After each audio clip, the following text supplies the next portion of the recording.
Сәлеметсіздер ме? Баршаңызға. Бүгін мен лимфома дегеніміз не туралы сөйлесемін.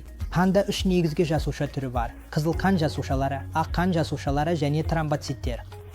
Лимфоциттер ақ қан жасушаларының маңызды түрі. Және осы ақ қан жасушаларының қажетсіз және артық өндірісі болғанда ол лимфома деп аталады. Осылайша, артық ақ қан жасушалары қанға түзіліп, дененің әртүрлі бөліктеріне жиналады. Сондықтан лимфоманың жалпы белгілері қандай екенін білгіңіз келсе, бірінші нәрсе мойында. Қолтық аймағында, шап аймағында кез келген ісік немесе ісіну лимфоматоздық процестің ерте көрсеткіші болуы мүмкін. Басқа жағдайда белгілері нақты емес, мысалы ұзақ уақытқа созылған қызба, салмақ жоғалту және тәбеттің жоғалуы.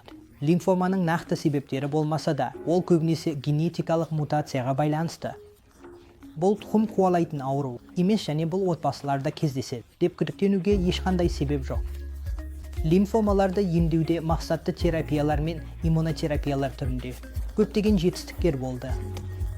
Лимфоманы емдеу барлық лимфома тіндерінің генетикалық секвенциясын қамтиды. Бұл мутацияның қандай екенін анықтап, осы нақты мутацияны таблетка түріндегі мақсатты терапиялармен немесе тіпті инъекциялармен нысанаға алу.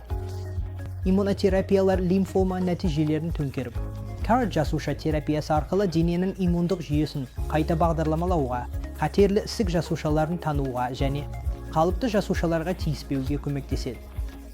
Осылайша емдеу тиімді және жанама әсерлері аз болады. Рахмет.